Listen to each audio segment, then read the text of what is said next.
de Francisco Varela, don Francisco Verina, don Juan Ordóñez y don Andrés Cintrano, aquí esta tarde con nosotros. Ya saben que se han publicado, con este de esta noche van a ser 3 volúmenes. El primero lo presentábamos aquí el 8 de abril, una ventana al pasado sobre los personajes de Estepona. Hace 3 meses, justo 3 meses, el 17 de junio, presentábamos Paseando por Estepona, un libro sobre las calles, y hoy tengo que presentar un libro también muy interesante y muy importante. Lleva un título en interrogación: Desheredados, herencias de Nadal Guerrero y Tejedina. Y en esta ocasión el libro es a beneficio de la Asociación Parkinson. El primero fue a beneficio de la Asociación Española contra el Cáncer en Estepona, el segundo a beneficio de CUDECA y este a beneficio de la Asociación Parkinson. Bueno, vamos a entrar en materia y lo vamos a hacer con don Andrés Cintrano. Andrés, buenas tardes. Buenas tardes a todo el mundo y muy agradecido por la presencia. A usted le va a tocar en primer lugar explicar un poquito cómo va este proyecto literario gráfico. Bueno, va estupendamente. Hay que tener en cuenta que, como ha dicho Juanma, empezamos en abril, publicamos el libro número 1. De ese libro se ha llegado a vender más de unos 350 ejemplares, o más, seguramente más, porque tuvimos que hacer una segunda edición. En ese libro hubo 2 aportaciones de 2 personas, en ello de una empresa que era Borradí y luego una persona, Maricami Marí, que me imagino que habrá personas aquí que la conozcan, que está residente en Estados Unidos, con la herencia Nadal, pero las raíces son las mismas, pues que ha puesto a subasta todos los terrenos, gran parte de su terreno por un valor de 66 millones de euros. Entonces, como ha habido un poco de movimiento y tal, pues entonces, como ya Paco tenía el libro bastante avanzado, pues decidimos cambiarlo. ¿Se le ocurre a usted hacer un libro sobre la herencia Nadal Guerrero? Cuando a mí me da por escribir sobre la historia de Estepona, empiezo a utilizar los recuerdos de la infancia y me dedico sobre todo a poder hacer una historia familiar. Lo que pasa es que ya me animo y me pongo a estudiar sobre la educación en Estepona, y aparte de eso, yo tenía una espinita clavada porque de mi tiempo de concejal en el Ayuntamiento de Estepona, allá por los finales de los años 90, como grupo de oposición al Grupo Independiente Liberal GIL, todavía seguía en boga y todavía se hablaba de la Universidad de Estepona, la herencia Nadal y la Universidad de Estepona.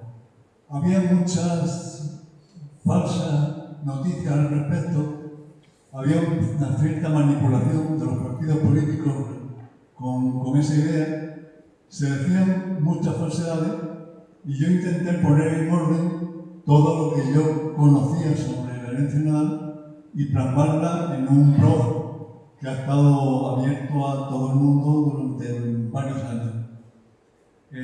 A raíz del, como dice Andrés, de la publicación de la convocatoria de la subasta de los terrenos, de una parte de los terrenos de la Fundación de Antonio Herrera, pensé que era el momento oportuno para sacar a relucir este libro sobre la herencia, que yo creo que no va a dejar a nadie sin sentir cierta curiosidad, porque hay una serie de hechos que realmente claman al cielo, y nunca mejor dicho porque la Iglesia Católica es una de las protagonistas.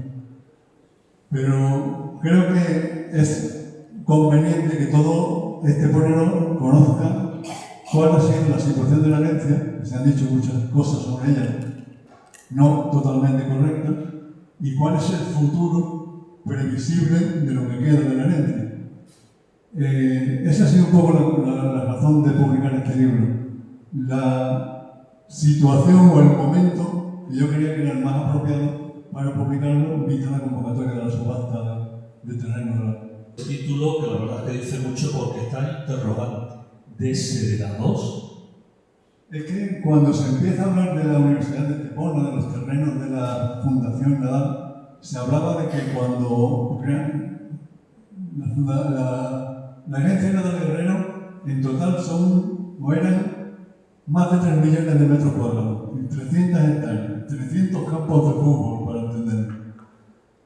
Y eran terrenos rústicos, un valor mínimo, pero estaba en ese momento haciéndose el Plan General de Ordenación Urbana, con lo cual, haciendo las modificaciones urbanísticas correspondientes, el patrimonio, el valor de ese patrimonio podía se podría multiplicar por 10. Y se hablaba de que el valor del patrimonio sería unos 30.000 millones de pesetas. En Estepona éramos alrededor de 30.000 en esa época, con lo cual se vendía la idea de que a cada esteponero le tocaba 1 millón de pesetas. Por eso estoy yo aquí esta tarde, reclamando mi millón. Y por eso, cuando no hemos visto un duro, yo me pregunto, ¿nos han desheredado?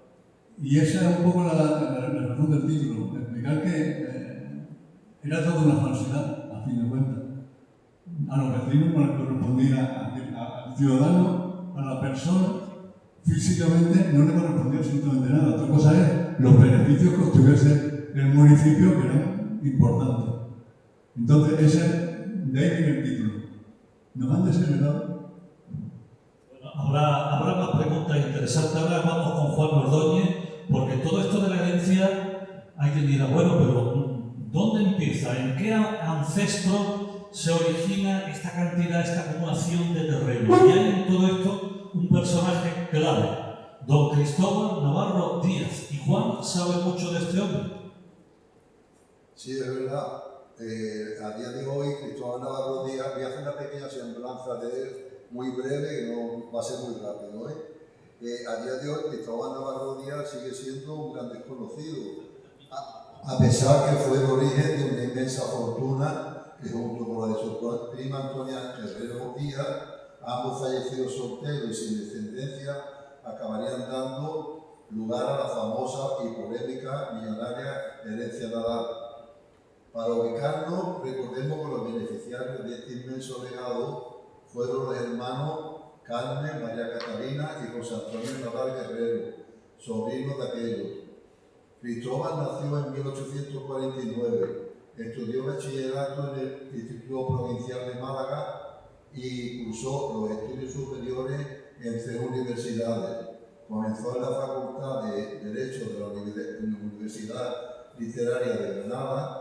Luego se trasladó a la de Sevilla y finalmente a la Universidad Central de Madrid, actual Complutense.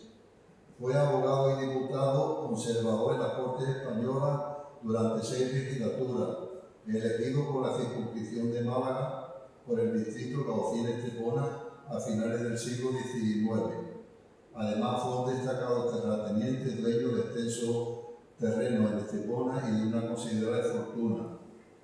Vivió en Calle Real, de esquina con Calle Concepción, junto a una sobrina, Antoñita Martín Díaz, la niña que quiso como una hija que vivió con él desde los 6 años hasta que se casó. Antoñita era hija de Antonia Díaz Vázquez, muy importante saber que era prima hermana de Cristóbal.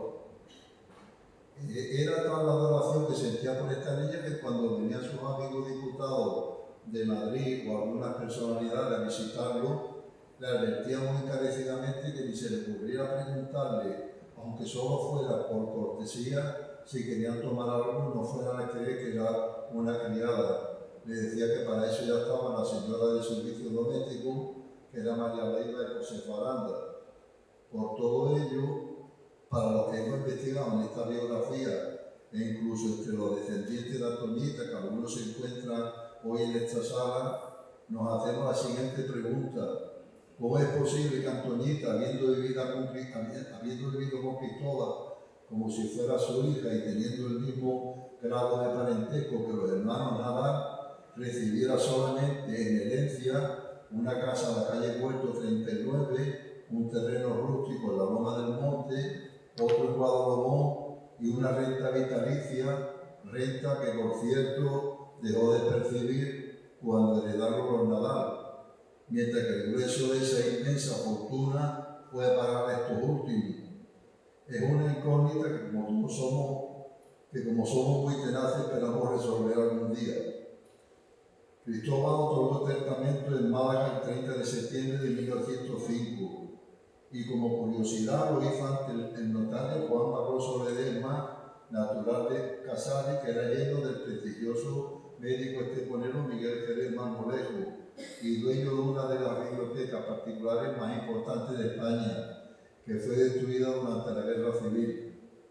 A pesar de esa discriminación, Antoñita mantuvo siempre una excelente relación con sus primos los Nadal, especialmente con Carmen y María Catalina, quienes vivían en Onteniente. Cada vez que venía a Estepona se alojaban en su casa de calle Huerto, y cuando María, la única superviviente de los hermanos y heredera universal de esa inmensa fortuna, dejó de viajar por problemas de movilidad, mantuvo una correspondencia muy afectuosa con su prima.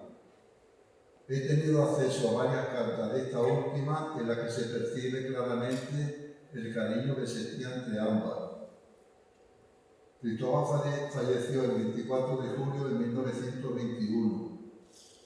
Entonces, la terminación es que la historia de Cristóbal no solo se habla de dinero y herencia, sino de vínculos, silencios y decisiones que aún hoy nos hacen preguntarnos por qué. Quizá algún día podemos resolver el enigma. Mientras tanto, recordarlo es también un acto de justicia y memoria. Bueno, muchos parentescos, muchos millones de euros, muchos millones de tierra. Cuando tengan el libro, hagan lo que hice yo. Me puse a hacer planos, croquis para enterarme bien. Y además es un buen ejercicio de salud mental y de memoria. Se lo recomiendo. Bueno, entramos más en materia, don Francisco Medina, porque María Catalina Nadal Guerrero fallece en 1978 y hasta una década después no se da a conocer públicamente el testamento, que coincide con la muerte del padre Manuel. En primer lugar, María Catalina hereda, podemos decir, todo el patrimonio de sus hermanos, de su familia, lo hereda ella. Ella era una mujer pues, de la época, con poco conocimiento, con poca formación, y encargó al padre Manuel, podríamos decir que lo nombró albacea de todas sus tierras. El padre Manuel procuró hacer un inventario de todas las tierras, que eran muchas, ponerse al día de los pagos con Hacienda, que también tiene sus complicaciones, y se tiró una buena temporada resolviendo toda esa situación. Y luego hay que pensar en los años de los que estamos hablando, año 79, recién aprobada la Constitución, época de un fervor político y gobernando en Estepona un partido maoísta, con Antonio Murcia. El padre Manuel estaba sufriendo una cantidad de presiones importantísimas, pues, por ejemplo, para que las escuelas del padre Manuel se accediesen al ayuntamiento, para hacer, dadas las dificultades que tenían a nivel de centros educativos, necesitaba tierra, necesitaba edificios, y entonces presionaron muchísimo al padre Manuel.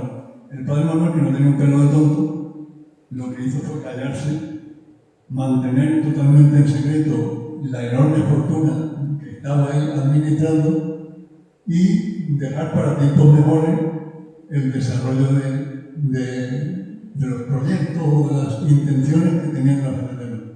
Entonces, el momento oportuno no era, desde luego, para sacar 3 millones de metros cuadrados a los públicos. Es decir, que el padre Manuel era un visionario. El padre Manuel no tenía un pelo de tonto. Y evidentemente él sabía con quién se estaba jugando los cuartos y lo que iba a venir.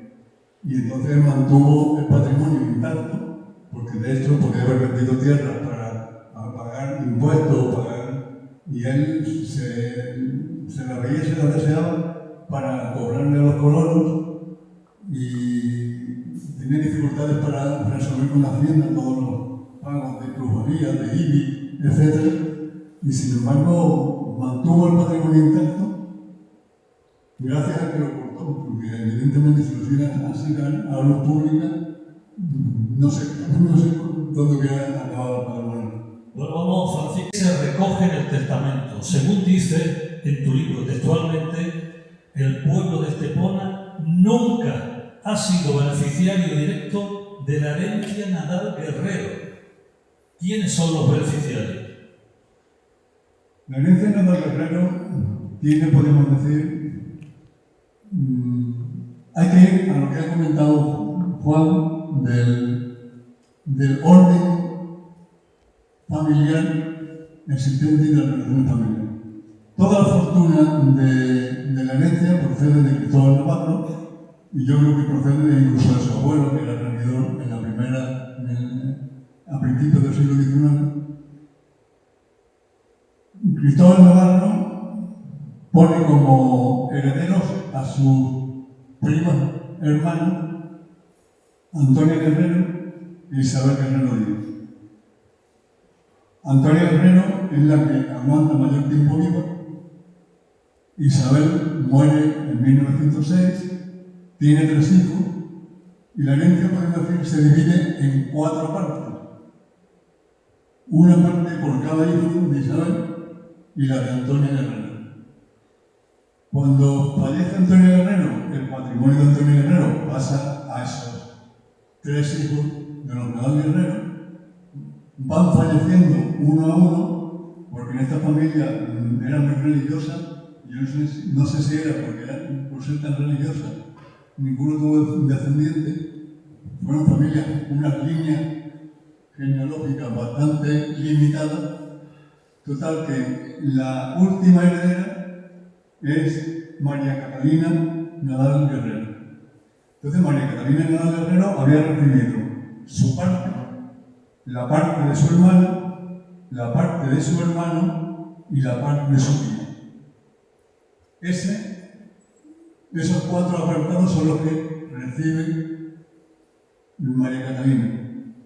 Y su decisión es que todo se más el patrimonio de su padre, o de su padre, ¿sí? Que fue alcalde de Onteniente. Es decir, ahí en la herencia, el patrimonio se podía dividir en 4 partes. Una parte, la de Onteniente, que María Catalina se la cedió a personas e instituciones de Onteniente, y otra gran parte, la de Estepona. Y la de Estepona podíamos dividirla en 3 trozos. Un trozo, el que le correspondía a ella y a su hermano. Otro trozo, el que le correspondía a su hermano Don José Nadal, el más famoso, uno de los personajes más famosos del pueblo. Y la tercera parte, la que procedía de su tía Antonia Guerrero. Entonces, esas 3 partes son las que ella establece a qué se van a dedicar. La parte suya y la de su hermano tenían que se obtuviese por la gestión de los terrenos suyos y de su hermano, debían ir en un 30% a la iglesia de los Remedios y el resto, el 70% restante, a iglesias e instituciones religiosas de Onteniente. Esa es una primera parte de la ley. Si te parece, Francisco, puedo leer textualmente lo que dice el testamento en esa parte. Según testamento, debe ser destinado a obras apostólicas, culturales, materiales, etc., de la Iglesia de los Remedios. Por tanto, gestionado y administrado por el obispado, por la Iglesia, en ese primer lote. Efectivamente, el primer lote era para la Iglesia Católica, para la Iglesia de los Remedios y la Iglesia Católica en Estepona.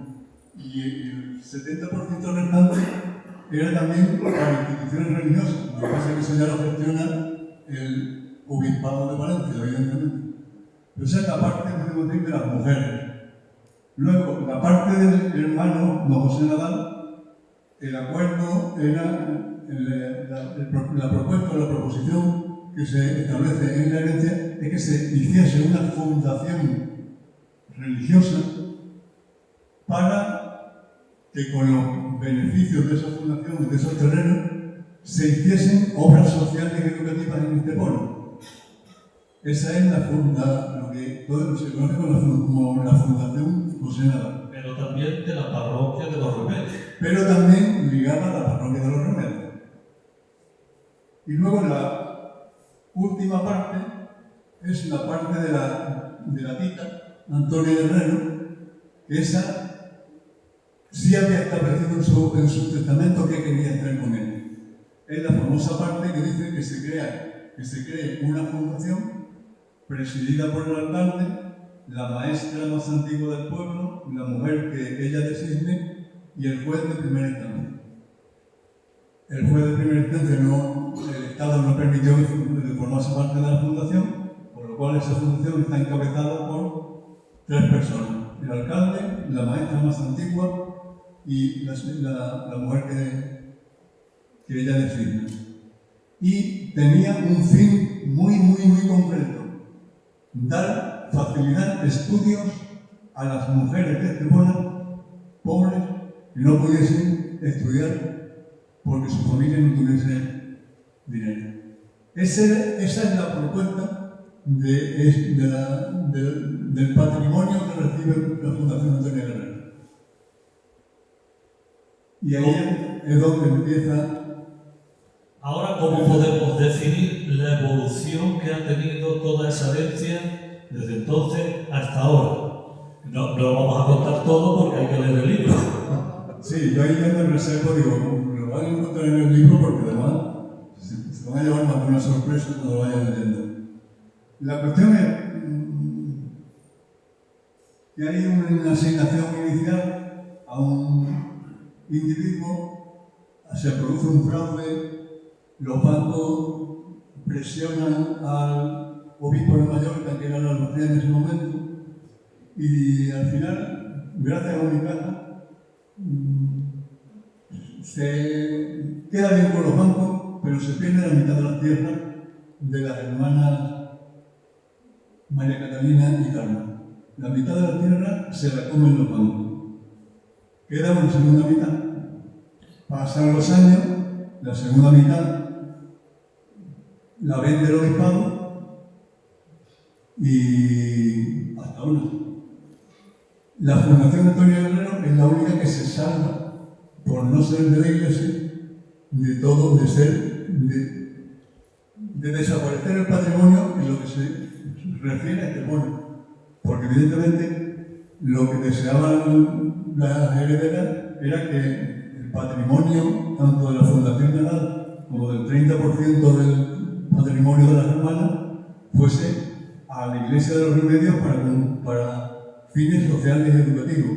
Lo que pasa es que la Iglesia tiene caja única, el dinero que entró en la parroquia de los Remedios, que fue un buen pellizco, está en el obispado y no sabemos qué van a hacer con él o han hecho con él. Lo único que conocemos básicamente es el acuerdo que hubo entre la cooperativa agrícola, la Fundación Nadal y el Ayuntamiento de Estepona para hacer el orquidario, el Colegio Juan 23 y la parte económica de la cooperativa agrícola que le supuso. Esa es una de las actuaciones de la Fundación Nadal, pero poca cosa más sabemos sobre el dinero ese.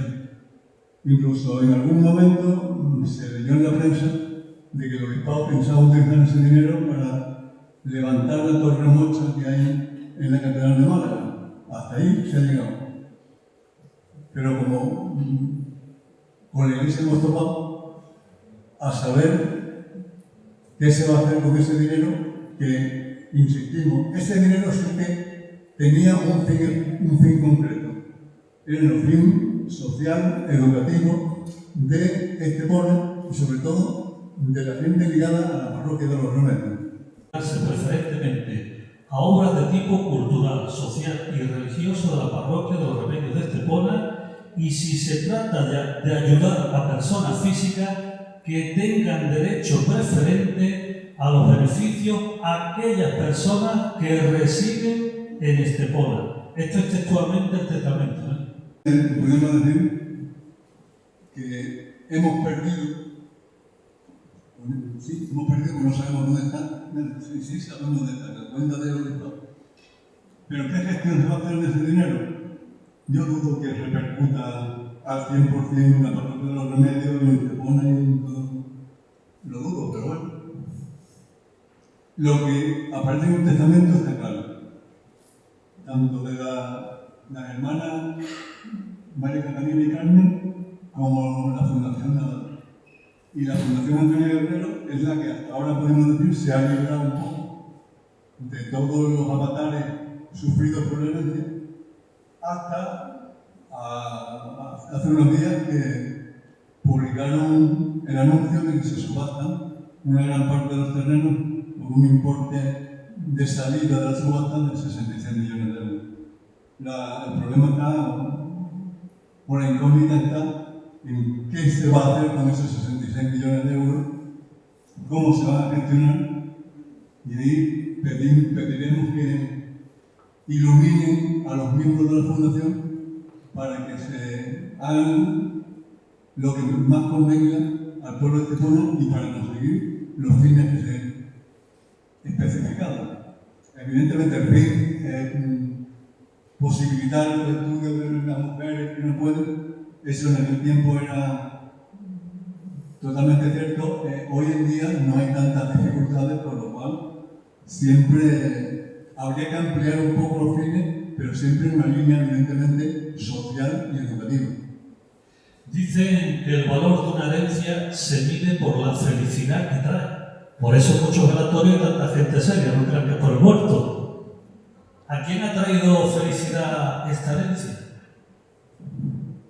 Evidentemente la Iglesia Católica es la que se ha llevado el buen montante, la Iglesia el Obispado de Málaga y el Obispado de Valencia. Esos son los grandes beneficiarios de la herencia. Bueno, como estamos, que vayan pensando la pregunta, quien quiera hacerlo una. ¿Me escucháis? Sí. No, comentaros sobre la Fundación Antonio Guerrero, que quien tenga interés en conocer todos los movimientos de la Fundación, lo tenéis en internet. Está en su página web, en la que tenéis que poner Fundación Antonio Guerrero y la tenéis todo completamente. De las cosas que ahora mismo la Fundación sabemos que ha hecho, es que en donde está el Ángel, me imagino que más o menos conocéis la zona que hablo, pasado el Carrefour. Allí ellos tenían una finca, un trozo de finca, que al final tuvo, como era una unidad de gestión, tuvieron que entrar en esa unidad y en compensación le dieron, creo que eran 17 viviendas y 14 aparcamientos. Esas 17 viviendas y 14 aparcamientos la tienen en alquiler y con ese alquiler se están pagando la beca de diferentes personas que en la página web la tenéis completamente desarrollada todos los años, la beca que ha habido y todo lo que han hecho. Me encontré la otra herencia que yo no conocía y que también es una herencia curiosa para el pueblo de Estepona. ¿Quiénes eran las tegerinas? Pues las tegerinas eran dos hermanas solteras, hijas de un comandante de la Guardia Civil y nietas de un notario de Estepona, que recibieron una buena herencia, sobre todo por parte de su madre, con muy buenas rentas que le permitían vivir a cuerpo de rey. Eran muy religiosas y, sin embargo, muy amantes de viajar, de salir, de divertirse.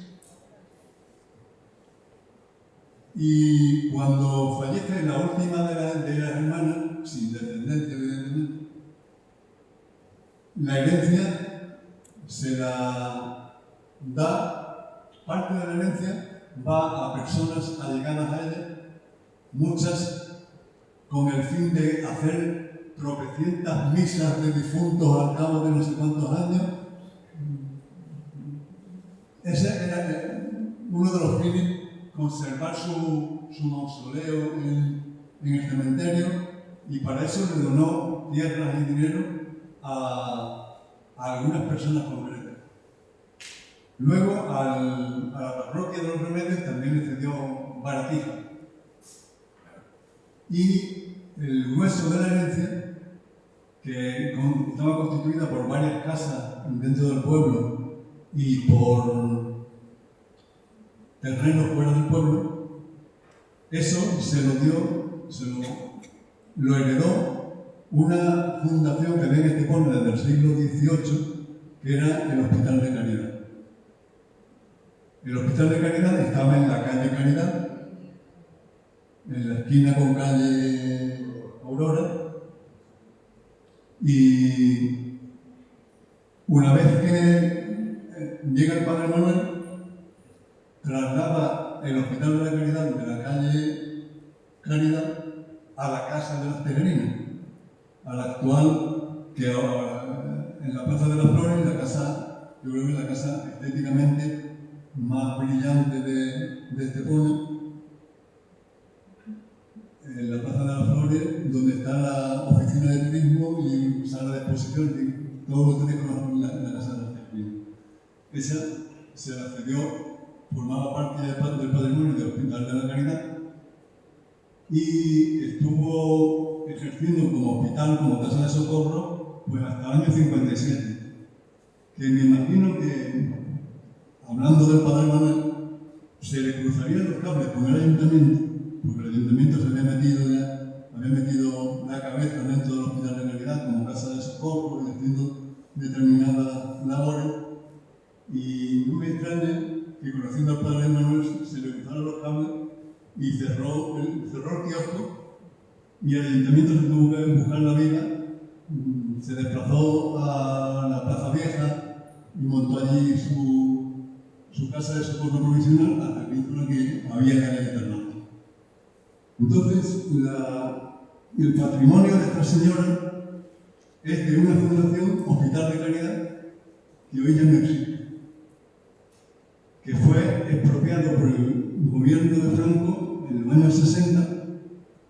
El gobierno de Franco expropió todas las fundaciones religiosas que había en la provincia de Málaga, tipo Hospital de Caridad, Hospital Bazán de Marbella y muchas más, las nacionalizó y creó un patronato, una agrupación de fundaciones que es la propietaria y gestor de todo ese patrimonio.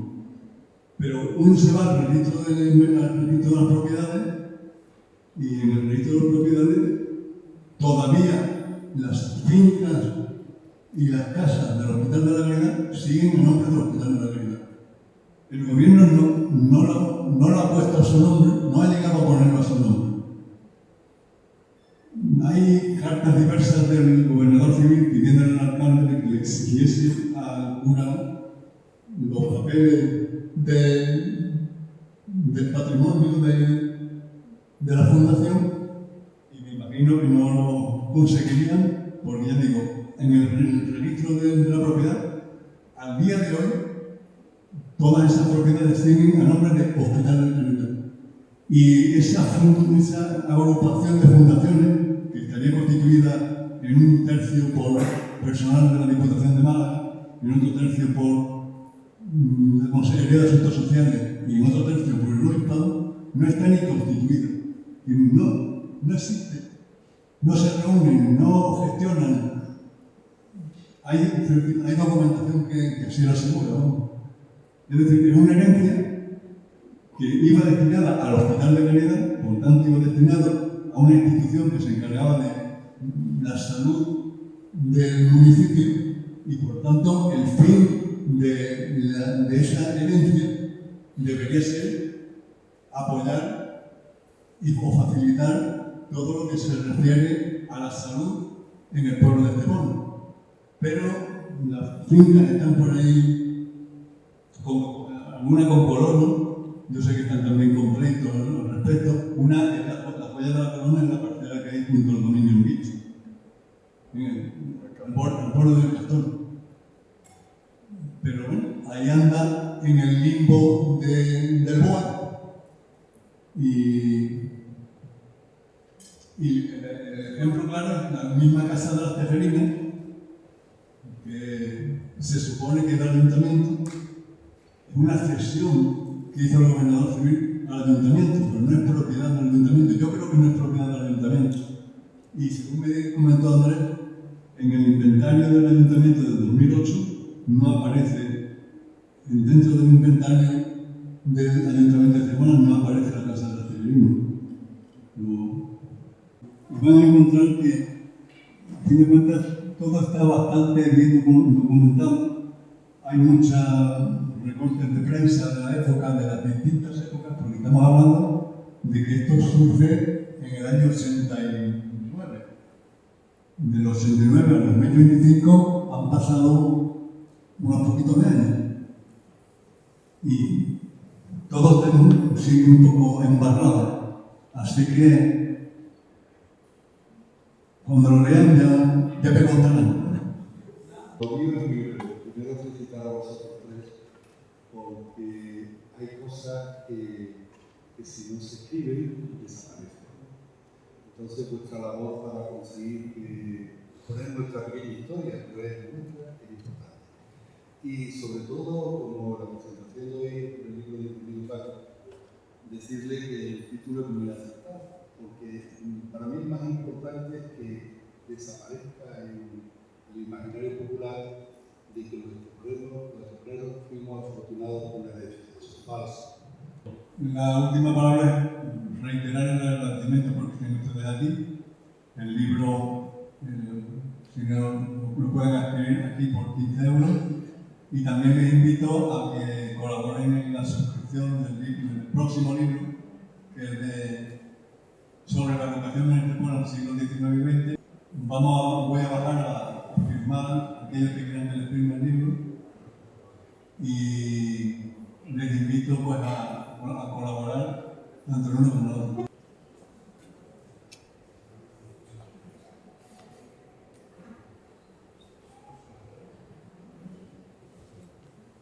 Cudeca era la ONG, la fundación que obtenía los beneficios del libro Paseando por Estepona.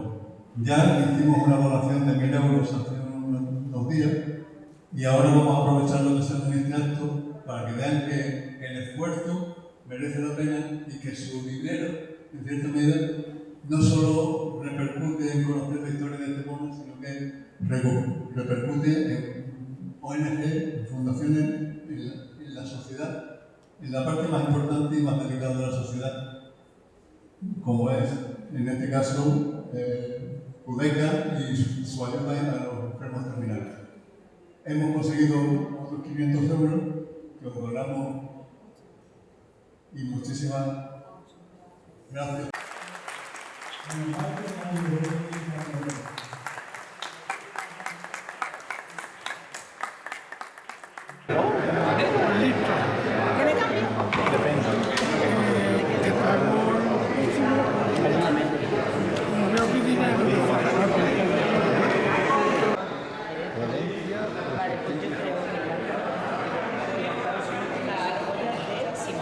Claro, lo que pasa es que ella rezó porque ella fue la que...